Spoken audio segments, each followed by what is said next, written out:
Hi, I'm Mindy. Welcome back to my channel. Today I'm doing a wrap up for the first half of October. I read 6 things in the first 2 weeks of October, and that started off with a short collection of poetry, Necessary Poisons by Andrea Blythe, which is found poetry where all the poems were made from an unpublished novel by Stephen King, and it had a lot to do with poisons, poisonous plants, and the first half had a lot to do with manuscripts. So the basic story of this collection is that there's a woman stuck in an evil manuscript, and then has a lot to do with poisonous plants. Very interesting. I liked some poems a lot. I loved them. They were amazing poems, and then some I didn't like as much. And so it goes for a lot of poetry collections and short story collections. Some are top tier and some are not so much. That's how it goes. I gave it 3 stars. Next book I finished was The Fireman by Joe Hill. This is an apocalyptic book about a disease called dragon scale, where people get this markings all over their skin, eventually leads to them spontaneously combusting, bursting into flames. And there's also a group of surviving people with this disease living outside of society, who have figured out how to live and not combust. Very, very cool story. I loved it. I gave it 5 stars. Highly recommend if you like big, beefy, apocalyptic novels. Next, I finished an audiobook, which was Autumn Bleeds into Winter by Jeff Strand.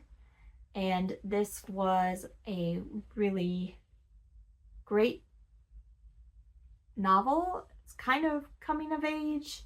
It's about a boy who sees his friend get taken by one of his neighbors, and he knows who's done it, but nobody else believes him. They look into this guy and they don't find anything, and it's his quest to get justice. So tense, so creepy, and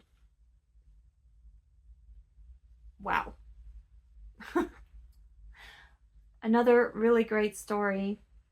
This kid really put himself in danger to get justice, and it was very tense and scary. I gave it 4.5 stars. It wasn't all tense though. It also had, moments of levity, as Jeff Strand books often do. This one was super tense. But yeah, also some kind of comedy as well, as far as just the characters being kind of humorous at times. The September House by Carissa Orlando. Another 5-star book. Total standout haunted house book. I started this in September, finally got it done, and I could not put this one down for October. I had to finish it because it was a really great novel. It's about a couple that move into this beautiful house, but strange things start to happen not too long after they move in, and things are especially bad in September. Things really ramp up and get almost unbearable. And the husband leaves right before September. He's not gonna live another September in this house. And the daughter gets suspicious. No one can get a hold of the husband, and she comes to visit to find out what the heck happened to him. And she doesn't know that the place is haunted, and the wife, mother, main character, is trying to cover it up best she can. Another, horror book with some scary ghosts, some nice ghosts, some helpful ghosts, a whole range of scariness. And there are also moments of levity in here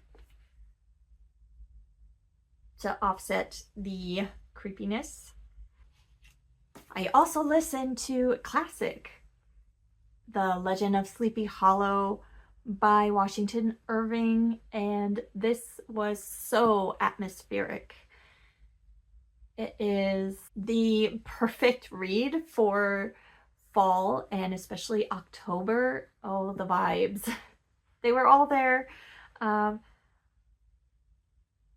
Creepy, dark, atmospheric, lots of fall and Halloween elements in here. Descriptive language describing these things. It was so beautiful, so perfect. Plus this ghost story that is, it's just creepy little story to read or listen to every October. I could read it again and again and again. So nice. And it was only like an hour to listen to it. A little longer than that, but I read at 1.5 speed. No, I think I slowed it down to one times speed because of the accent, and just, it was so nice. The atmosphere in this like slow speed, it was fabulous. Fabulous experience. Yay! So many 5 stars in October. Yes. That's like, it's perfect. And then my last read for the first 2 weeks of October was Vampires of El Norte by Isabel Cañas. This was my pick for Halloween-a-thon. It's also a book club pick from September on Brad Proctor's Discord. And I really liked this book a lot. I liked it way more than Isabel Cañas' first book, The Hacienda, which was a haunted house book, which I love haunted house books, but there was not enough of the haunting. Even though the haunting parts were really atmospheric and well done, there wasn't enough of that. It was all these other storylines, historical storyline, and relationships and all this that I was not into. This one, I was into the relationships, and I was into the romance. I was into the historical time in this book. It was really interesting and like exciting too, because it was kind of war. And then the vampires were so creepy creatures, scary vampires. Loved it. I love this book. And I gave it 4.5 stars. So that would be another good one for the atmosphere. If you like historical stories, scary vampires, slow books with a slow burn romance, then Vampires of El Norte, I would definitely check out. And that is the 6 books I read in the first 2 weeks of October, and I am working on quite a few more books that I will be sharing with you at the end of the month. I am super excited to have 3 5-star books already this month, plus 2 4.5 stars. Ooh! It's been a good reading month. Let me know if you've read any of these books, what you thought of them, what your favorite book of October is so far, and I will be back very soon with another book-related video. Thanks. Bye.